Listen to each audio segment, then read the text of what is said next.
तो मूवी के स्टार्ट होते ही हम कई सारी आर्मी व्हीकल्स को चलते हुए देखते हैं। सभी व्हीकल्स के अंदर काफी सारे सोल्जर्स होते हैं जो कि एक स्पेशल बॉक्स को कहीं पर ले जा रहे होते हैं। यहीं पर बैकग्राउंड में हमें पता लगता है कि हमारे देश इंडिया के कई सारे दुश्मन हैं, जैसे कि पाकिस्तान एंड चाइना, और ये देश हमारे ऊपर कभी भी अटैक कर सकते हैं। लेकिन अगर मान लीजिए पाकिस्तान और चाइना दोनों ने एक साथ मिलकर इंडिया पर अटैक किया तो वो सिचुएशन इंडिया के लिए बहुत बुरी होगी, क्योंकि उसमें इंडिया को 2 फ्रंट वॉर लड़नी पड़ेगी। और इसीलिए इन सबसे बचने के लिए इंडिया ने अपने सुरक्षा के लिए एक बहुत ही एडवांस चीज को डेवलप किया है। और अभी इन आर्मी व्हीकल्स के अंदर जो बॉक्स है उसमें उसी एडवांस चीज को रखा गया है। अब हालांकि वो एडवांस चीज क्या है वो हमें यहाँ पर नहीं बताया जाता, इस बारे में हमें मूवी में आगे पता लगेगा। आर्मी व्हीकल्स उस बॉक्स को लेकर उसे किसी सेफ जगह पर ले जा रहे होते हैं, बट रास्ते में हम ये देखते हैं कि उन पर अटैक हो जाता है और कई सारे गार्ड्स जो कि गनमैन होते हैं वो सब उन पर हमला कर देते हैं एंड वो धीरे धीरे करके हमारे सोल्जर्स को मार देते हैं। फिर यहीं पर हम ये देखते हैं कि यहाँ पर एक मास्क मैन आता है एंड वो उस बॉक्स को लेकर वहाँ से चला जाता है, और यही वाला मास्क मैन इस पूरी मूवी का मेन विलन है। इसके बाद इस बारे में इंडियन आर्मी और हाई कमांड को पता लगता है एंड इसके लिए वो लोग मीटिंग करते हैं। बट यहीं पर उस मास्क मैन ने इंडियन आर्मी के हाई कमांड के लिए एक वीडियो रिकॉर्ड करके भेजा होता है, और जैसे हाई कमांड वाले इस वीडियो को देखते हैं वैसी वीडियो के अंदर मास्क मैन बोलता है कि अब मैं पूरे इंडिया को तबाह कर दूंगा और मुझे कोई नहीं रोक पाएगा। ये देखकर इंडियन आर्मी के ऑफिशियल्स ये सोचने लगते हैं कि आखिर ये कौन हो सकता है, और इसके लिए वो लोग उसे ट्रेस करते हैं, जिस पर उन्हें उसके ट्रेसेस तो नहीं मिलते, बट वो लोग अपने बॉक्स को ट्रेस कर लेते हैं एंड उन्हें पता लगता है कि उस टाइम पर उनके बॉक्स को यूके में रखा गया है। यहाँ पर इंडियन आर्मी के ऑफिशियल्स बोलते हैं कि अगर उसने इस बॉक्स का यूज कर लिया तो उससे हमारा देश खत्म हो जाएगा एंड इसीलिए हम इस मिशन को बिल्कुल भी लाइटली नहीं ले सकते। इसके बाद हम यहाँ पर कर्नल आजाद को देखते हैं जो कि यहाँ पर हाई कमांड से कहते हैं कि अब इस मिशन को सिर्फ 2 सोल्जर्स पूरा कर सकते हैं एंड वो दोनों सोल्जर्स हैं बड़े मियाँ और छोटे मियाँ, और इसीलिए अब उन दोनों को यूके भेजना चाहिए ताकि वो लोग मिशन को पूरा करके इंडिया के सेफ बॉक्स को वापस ला सके और उसे उस मास्क मैन के इस्तेमाल से बचा सके। कर्नल आजाद की बात को सुनकर हाई कमांड और ऑफिशियल्स इस मिशन को एग्री कर देते हैं, और फिर इसके लिए कर्नल आजाद मानुषी चिल्लर जो कि इस मूवी के अंदर कैप्टन मिशा होती है उससे ये कहता है कि बड़े मियाँ और छोटे मियाँ दोनों को कोर्ट मार्शल करके निकाल दिया गया था, और वो भी आज से 7 साल पहले। बट वो जानते कि वो दोनों कहाँ पर हैं एंड इसीलिए कैप्टन मिशा को उन दोनों के पास जाना होगा और उन दोनों को इस मिशन के लिए वापस लाना होगा। ये सुनते ही कैप्टन मिशा कर्नल आजाद से पूछती है कि आखिर जब वो दोनों इंडियन आर्मी के बेस्ट सोल्जर्स हैं तो आखिरकार उन दोनों को कोर्ट मार्शल क्यों किया गया। बट ये सुनते ही कर्नल आजाद उससे कहता है कि उनका कोर्ट मार्शल क्यों किया गया है ये तो बहुत लंबी कहानी है, इसीलिए वो उसे अभी ये नहीं बताएगा। बट हाँ, वो कैप्टन मिशा को एक ऐसी घटना बता सकता है जो उन तीनों ने मिलकर करी थी और वो बहुत बढ़िया थी। कर्नल आजाद कैप्टन मिशा को बताता है कि आज से 8 साल पहले उन तीनों ने अफगानिस्तान के अंदर एक मिशन किया था। इसके बाद यहीं पर हमें देखते हैं कि कर्नल आजाद की स्टोरी बताते बताते स्टोरी 8 साल पीछे चली जाती है, जहाँ पर एंट्री होती है बड़े मियाँ और छोटे मियाँ की। हम ये जानते हैं कि बड़े मियाँ अक्षय कुमार है जिनका रियल नेम होता है कैप्टन फिरोज और उन्हें प्यार से फ्रेडी कहा जाता है, और वहीं पर छोटे मियाँ का रियल नेम होता है कैप्टन राकेश जिन्हें प्यार से रॉकी कहा जाता है। एंड यही दोनों फ्रेडी और रॉकी यानी कि बड़े मियाँ छोटे मियाँ कहलाते हैं। हम ये देखते हैं कि कर्नल आजाद के साथ साथ कैप्टन फिरोज और कैप्टन राकेश तीनों ही अफगानिस्तान के बॉर्डर पे आ जाते हैं। एंड यहाँ पर कर्नल आजाद उन दोनों से कहते हैं कि उन दोनों का मिशन है कि उन दोनों को अंदर जाना है, अंदर एक आतंकवादी संगठन है उनके बेस में घुसना है, और वहाँ पर उन्होंने कई सारे इंडियंस को हॉस्टेज बना रखा है और उन दोनों को उन सबको छुड़ाकर वापस लाना है। इस मिशन के लिए वो तीनों एक नाम सोच रहे होते हैं, बट उसी टाइम पर जो कैप्टन राकेश होता है यानी कि टाइगर श्रॉफ वो ये कहता है कि अभी हाल ही में जो मूवी आई है हम अपने मिशन का नाम उसी पर रखते हैं। और वो लोग जैसे ये चेक करते हैं कि अभी हाल ही में कौन सी मूवी आई है वैसे उन्हें पता लगता है कि इस टाइम पर बड़े मियाँ छोटे मियाँ मूवी आई है, और फिर इसके लिए वो लोग इस मिशन का नाम बड़े मियाँ छोटे मियाँ रखते हैं। एंड यही सही इन दोनों का नाम भी पड़ता है, अक्षय कुमार यानी कि कैप्टन फिरोज का नाम बड़े मियाँ और टाइगर श्रॉफ यानी कि कैप्टन राकेश का नाम छोटे मियाँ। इसके आगे वो दोनों अपने मिशन पर जाते हैं एंड पाकिस्तान के अंदर एंटर करके वो सीधा आतंकवादी ग्रुप के बेस में घुस जाते हैं और चुपके से इंडियन हॉस्टेजेस तक पहुंच जाते हैं। एंड फिर वो लोग उन्हें निकाल लेते हैं और फिर सारे आतंकवादियों के साथ गोलाबारी करके अफगानिस्तान से आराम से निकल जाते हैं और वापस इंडिया आ जाते हैं। इसके बाद ये स्टोरी एंड होती है एंड फिर कर्नल आजाद कैप्टन मिशा से कहता है कि वो दोनों बहुत ही ब्रेव सोल्जर्स हैं एंड यहाँ तक कि मैं ये भी बोलूंगा कि वो दोनों मेरे बेस्ट सोल्जर्स हैं, और इसलिए मैं जानता हूँ कि इस मिशन को सिर्फ वही दोनों पूरा कर सकते हैं, इसलिए तुम जाओ और उन दोनों को कन्विंस करके इस मिशन के लिए तैयार करो। इसके बाद कैप्टन मिशा पहले छोटे मियाँ के पास जाती है। यहाँ हम ये देखते हैं कि टाइगर श्रॉफ यानी कि छोटे मियाँ इस टाइम पर एक फायरमैन का काम कर रहा होता है यानी कि आग बुझाने वाले का, एंड इसीलिए जब कैप्टन मिशा उसके पास आती है तब वो उसे मास्कमैन का वीडियो दिखाती है और उसे सब कुछ बताती है, जिस पर छोटे मियाँ जल्दी से राजी हो जाता है और वो मिशन के लिए तैयार हो जाता है। इसके बाद फिर वो दोनों बड़े मियाँ के पास जाते हैं, लेकिन बड़े मियाँ यानी कि अक्षय कुमार इस मिशन के लिए मना कर देता है एंड वो कैप्टन मिशा से कहता है कि मैंने और छोटे मियाँ ने अपने देश के लिए सब कुछ किया है, लेकिन तब भी इंडियन आर्मी ने क्या किया, हमारा कोर्ट मार्शल कर दिया एंड इसी वजह से मैं इस मिशन पर नहीं आऊंगा। बड़े मियाँ के मना करने के बाद ही छोटे मियाँ और कैप्टन मिशा वहाँ से चले जाते हैं एंड फिर वो लोग खुद ही इस मिशन को एग्जीक्यूट करते हैं। इसके आगे हम ये देखते हैं कि कैप्टन मिशा और छोटे मियाँ दोनों यूके आ जाते हैं एंड यूके आकर वो लोग ऑक्सफोर्ड कॉलेज जाते हैं। वहाँ पर कैप्टन मिशा छोटे मियाँ को पैम से मिलवाती है। अब पैम ये लड़की होती है और इससे मिलते हुए कैप्टन मिशा छोटे मियाँ को बताती है कि वैसे तो ये यहाँ पर स्टूडेंट है, लेकिन असल में ये इंडिया की स्पाई है जो कि इंडिया के लिए काम करती है, और ये लड़की बहुत स्मार्ट है क्योंकि इसे मशीन्स और टेक्नोलॉजी की बहुत नॉलेज है, ये हैकिंग में एक्सपर्ट है और ये किसी भी सिस्टम को बड़े आराम से ब्रेक कर सकती है। और हमने जब अपने बॉक्स को ट्रेस किया था तब हमें पता लगा कि हमारा बॉक्स ऐसी जगह पर रखा हुआ है जहाँ पर कई सारे सिस्टम्स हैं, इसीलिए उन्हें ब्रेक करने के लिए हमें पैम की जरूरत है। इसके बाद वो तीनों वहाँ से निकल जाते हैं एंड वो तीनों उसी लोकेशन पर पहुंच जाते हैं जहाँ पर उनका बॉक्स रखा हुआ होता है। ये वाली लोकेशन बेसिकली एक बिल्डिंग के अंडरग्राउंड में होती है और उस जगह पर बहुत सारे सिक्योरिटी लेवल्स के साथ साथ कई सारे गार्ड्स भी होते हैं, लेकिन फिर भी छोटे मियाँ, कैप्टन मिशा और पैम तीनों मिलकर उन सारे गार्ड्स को ठिकाने लगाते हैं और सारे सिस्टम्स को ब्रीच करते हुए वहाँ अंदर चले जाते हैं। अंदर आकर उन्हें एक वॉल्ट दिखता है और उसी वॉल्ट के अंदर उनका बॉक्स रखा होता है, लेकिन वहाँ भी काफी सारे गार्ड्स होते हैं, बट छोटे मियाँ उन सबको बीट कर देता है। बट तभी हम ये देखते हैं कि वहाँ पर एक और मास्क मैन आता है, जो कि पहले वाले मास्क मैन से थोड़ा सा डिफरेंट होता है। हालांकि छोटे मियाँ इसे भी बीट करता है, बट हम ये देखते हैं कि इसे जितनी भी इंजरीज आती है उसकी सारी इंजरीज रिकवर हो जाती है एंड वो बिल्कुल ठीक हो जाता है। और फिर वो छोटे मियाँ को बहुत बुरी तरह से मारता है। और फिर इसीलिए जब छोटे मियाँ काफी वीक हो जाता है तब वहाँ पर काफी सारे और भी गार्ड्स आ जाते हैं एंड फिर वो सब मिलकर छोटे मियाँ और उसके दोनों साथियों को पकड़ लेते हैं। बट वो लोग उन तीनों को गोली से मारने वाले होते हैं कि तभी वहाँ पर बड़े मियाँ आ जाता है एंड वो उन सभी गार्ड्स पे गोलियां चलाता है। इसके बाद बड़े मियाँ और छोटे मियाँ दोनों मिलकर सभी गार्ड्स को बीट कर देते हैं। सबको बीट करने के बाद ही पैम उस लॉक को खोल देती है और फिर जैसे वोल्ट का सिक्योरिटी लॉक खुलता है वैसे हम ये देखते हैं कि अंदर वहाँ पर कोई बॉक्स नहीं बल्कि सोनाक्षी सिन्हा होती है, जिसके हाथों को बांधकर वहाँ पर रखा गया होता है। यहाँ पर वो उन सबको बताती है कि असल में जो बॉक्स था उसके अंदर वो खुद ही थी, यानी कि इंडिया का जो बहुत ही एडवांस सिस्टम है जो कि इंडिया के लिए बहुत इंपॉर्टेंट है वो खुद है। अब सोनाक्षी सिन्हा इन सारी चीजों को एक्सप्लेन करती है एंड वो उन सबको बताती है कि असल में इंडिया ने जो सिस्टम डेवलप किया है वो असल में एक डोम सिस्टम है और अभी इसे इंडिया ने एक्टिवेट कर रखा है और जब तक एक्टिवेट रहेगा तब तक जितने भी अटैक्स बाहर से होंगे वो इंडिया के अंदर आ नहीं पाएंगे, क्योंकि जैसे ही बाहर से कोई भी मिसाइल अटैक इंडिया के ऊपर होगा वैसे हमारा डोम सिस्टम उसे बाहर से ही डीएक्टिवेट कर देगा और वो वेपन या फिर वो मिसाइल इंडिया के अंदर आ नहीं पाएगा। लेकिन अब जाहिर है कि जो सिक्योरिटी सिस्टम है उसके डेटा को कहीं पर स्टोर भी करना पड़ेगा, लेकिन अगर उसे किसी हार्ड ड्राइव के अंदर स्टोर किया गया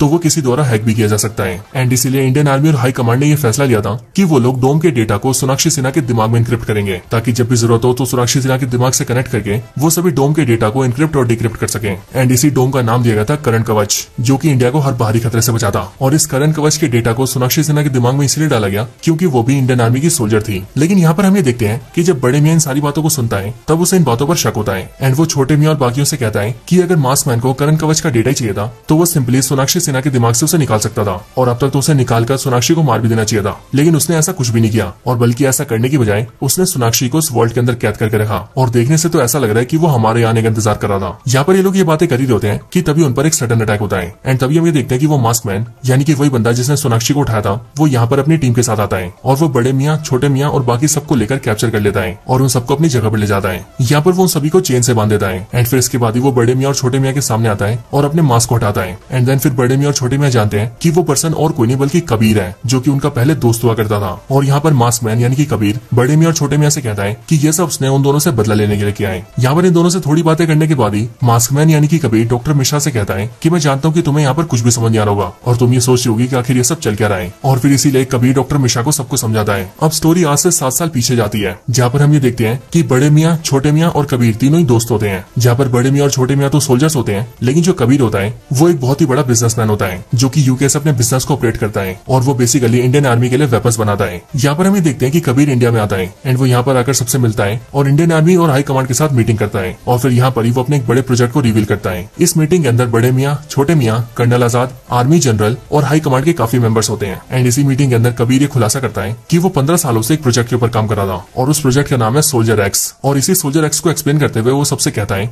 कि काफी सारे वॉर्स में और मिशन के अंदर इंडिया के सोल्जर्स मारे जाते हैं जिससे हमारा काफी नुकसान होता है और इसीलिए उसने अपना सोल्जर एक्स बनाया है। और इसके अंदर वो बेसिकली इंडिया के सोल्जर्स का डीएनए लेगा और उनसे उनका ह्यूमन क्लोन बनाएगा, जो क्लोन बेसिकली ह्यूमंस तो नहीं होंगे लेकिन ह्यूमंस की तरह दिखने वाले रोबोट जैसे होंगे। इसके बाद वो यहाँ पर 2 प्रोटोटाइप दिखाता है जो कि बड़े मियाँ और छोटे मियाँ के होते हैं एंड वो सभी को बताता है कि ये दोनों हमारी आर्मी के सबसे बेस्ट सोल्जर्स हैं और मेरे पास इन दोनों का डीएनए है और इसीलिए मेरा ही प्लान है कि मैं इन दोनों जैसे सैकड़ों और हजारों सोल्जर्स बनाऊंगा जो कि इन्हीं की तरह ट्रेंड और स्किल्ड होंगे और बहुत ही पावरफुल होंगे। और फिर कुछ टाइम बाद ही मैंने इतना अपग्रेड कर दूंगा कि ये लिटरली अमर हो जाएंगे, मतलब कि इन्हें मारना भी इम्पॉसिबल होगा और फिर इस तरह से इंडियन आर्मी बहुत पावरफुल बन जाएगी। और इसके बाद हम न सिर्फ अपने दुश्मनों को मारेंगे बल्कि उसके अलावा पूरी दुनिया के अंदर कोई भी ऐसा देश नहीं होगा जो कि इंडिया से लड़ने की हिम्मत करेगा। लेकिन इस मीटिंग के अंदर हम ये देखते हैं कि हाई कमांड के मेंबर्स, आर्मी जनरल और कर्नल आजाद इस प्रोजेक्ट के लिए मना कर देते हैं एंड वो सिंपली कबीर के सोल्जर एक्स प्रोग्राम को अप्रूव नहीं करते हैं। ये देखकर कबीर को शौक लगता है और वो सोचता है कि आखिरकार ऐसा क्यों हो रहा है और इसीलिए वो कर्नल आजाद से पूछता है कि आखिर वो लोग ऐसा क्यों कर रहे हैं। उसने तो ये बहुत ही पावरफुल चीज बनाई है, इसीलिए इंडियन आर्मी को तो इसे एक्सेप्ट करना चाहिए। इसके साथ ही कबीर कर्नल आजाद से कहता है कि मेरे इस प्रोग्राम के बाद इंडियन आर्मी बहुत स्ट्रॉन्ग हो जाएगी और सोचिए इन सारे ह्यूमन क्लोन्स का कंट्रोल आपके हाथों में होगा। बट ये सुनते ही कर्नल आजाद कबीर से कहता है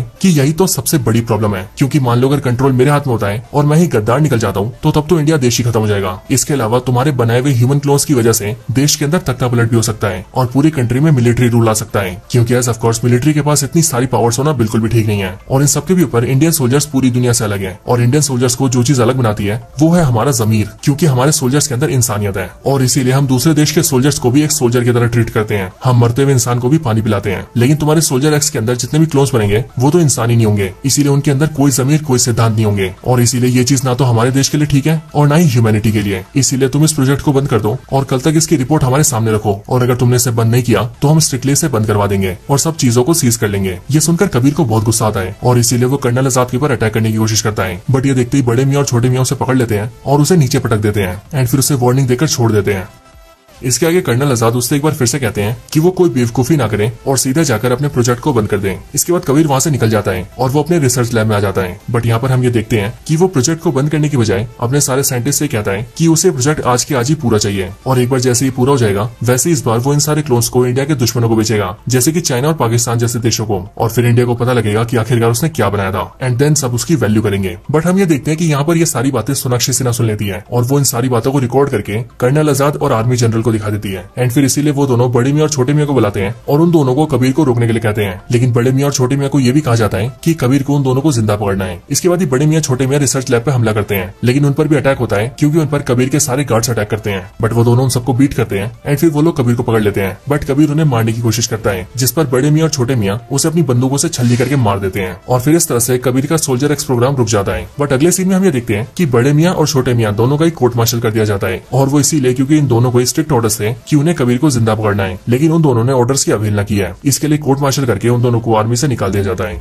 इसके बाद ये पूरी स्टोरी एंड होती है, लेकिन स्टोरी खत्म होते ही जैसे हम प्रेजेंट में आते हैं तब वहीं पर ही बड़े मियाँ और छोटे मियाँ कबीर से पूछते हैं कि उन दोनों ने तो उसे मार दिया था, तो आखिर वो जिंदा कैसे बचिया। जिस पर कबीर उन दोनों को बताता है कि असल में उसने अपना बॉडी क्लोन तैयार कर रखा था और जब उन दोनों ने उस पर हमला किया था तो उनके अटैक करते ही उसने अपने क्लोन को एक्टिवेट कर दिया और वो खुद वहां से निकल गया था। इसीलिए उन दोनों ने जिसे मारा वो उसका क्लोन था। बट कबीर उन दोनों को ये भी बताता है कि उसके क्लोन को बनाने में उसे 15 साल लगे थे और वो उसके लिए उसके बच्चे जैसा था और उसने उसका नाम एकलव्य रखा था, लेकिन उन दोनों ने बड़ी बेरहमी से उसे मार दिया और इसीलिए अब तो वो ना उन दोनों को छोड़ेगा ना ही उनके देश भारत को। इसके बाद ही कबीर यहाँ पर कर्नल आजाद को भी लाता है और हमें पता लगता है कि उसने कर्नल आजाद को कैप्चर कर रखा था एंड फिर यहीं पर ही वो कर्नल आजाद को मार देता है और फिर वो अपने दूसरे मास्क मैन को सामने लाता है और फिर जैसे वो सभी अपना मास्क हटाते हैं वैसे हमें पता लगता है कि वहाँ पर जो 3 मास्क मैन खड़े थे वो और कोई नहीं बल्कि बड़े मियाँ, छोटे मियाँ और कर्नल आजाद के क्लोन्स थे। उन तीनों को दिखाकर कबीर सभी से कहता है कि अब ये तीनों जो की क्लोन्स है इनको लेकर मैं इंडिया जाऊंगा, करंट कवच को डीएक्टिवेट करूंगा और इनके जरिए पाकिस्तान और चाइना के ऊपर अटैक करूंगा, जिसके रिस्पॉन्स में वो दोनों देश मिलकर इंडिया पर अटैक करेंगे और फिर इंडिया बुरी तरह से तबाह हो जाएगा। और क्योंकि इंडिया ने पहले अटैक किया होगा इसीलिए यूनाइटेड नेशन इंडिया के ऊपर सैंक्शंस लगाएगा, जिसके बाद इंडिया को बचाने वाला कोई भी नहीं होगा। एंड फिर ये सब बोलकर वो सोनाक्षी सिन्हा और अपने तीनों क्लोन्स को लेकर वहाँ से चला जाता है और इंडिया की तरफ निकल जाता है। लेकिन जाने से पहले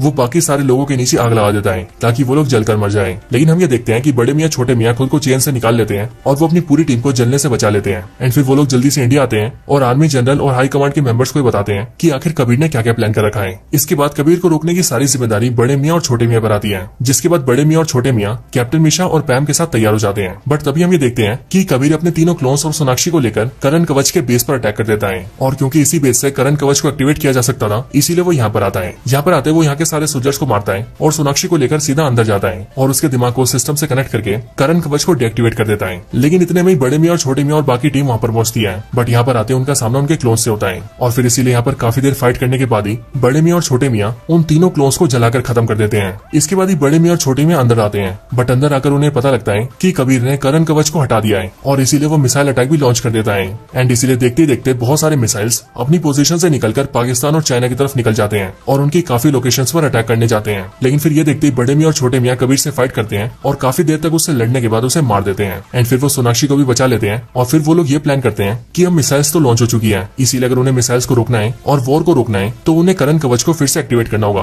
क्योंकि जैसे करण कवच एक्टिवेट होगा वैसी बॉर्डर्स पर सिक्योरिटी की लेयर आ जाएगी। इसीलिए जैसे ये सारी मिसाइल्स जाकर उनसे टकराएंगी वैसी मिसाइल्स इंडिया के बॉर्डर्स पर ही डिस्ट्रॉय हो जाएंगी। लेकिन वो लोग जैसे ही चेंजेस करने जाते हैं वैसे उन्हें पता लगता है कि कबीर ने पासवर्ड चेंज कर दिया है और इसीलिए पहले तो वो काफी परेशान होते हैं, बट फिर वो सब ये सोचते हैं कि हो ना हो कबीर ने पासवर्ड एकलव्य रखा होगा, क्योंकि कबीर को अपने क्लोन एकलव्य से बहुत प्यार था और इसीलिए वो लोग जैसे ही एकलव्य पासवर्ड डालते हैं वैसे ही उन लोगों को करण कवच का एक्सेस मिल जाता है और इसीलिए वो लोग करण कवच को एक्टिवेट कर देते हैं, जिसके बाद वो सारी मिसाइल्स इंडिया के बॉर्डर्स पर ही ब्लास्ट हो जाती है और इस तरह से एक बड़ी जंग रोक दी जाती है। इसके बाद अगले सीन में हम ये देखते हैं कि इंडियन आर्मी के अंदर बड़े मियाँ और छोटे मियाँ दोनों को फिर से ले लिया जाता है और उन दोनों का सम्मान भी किया जाता है और फिर इस तरह से सब कुछ ठीक हो जाता है। लेकिन जैसे ही मूवी का एंड आता है वैसे हम ये देखते हैं कि जब बड़े मियाँ और छोटे मियाँ ने कबीर से फाइट करके उसे मारा था तब उस टाइम पर उन्हें तो ऐसा लगा था कि वो मर गया है, लेकिन एक्चुअल में कबीर जिंदा होता है और वो मूवी के लास्ट सीन में अपनी आंखें खोलता है। लेकिन जैसे ही वो आंखें खोलता है वैसे उसके साथ ही मूवी एंड हो जाती है। हालांकि इस तरह से हमारे सामने इस मूवी के अगले पार्ट को टीज कर दिया गया है और इसीलिए अगर ये वाली मूवी अच्छा चलती है तो अगले पार्ट को भी जरूर लाया जाएगा। लेकिन तब तक के लिए this is the end of the video. अगर आपको वीडियो पसंद आए तो लाइक, शेयर और सब्सक्राइब करना न भूले।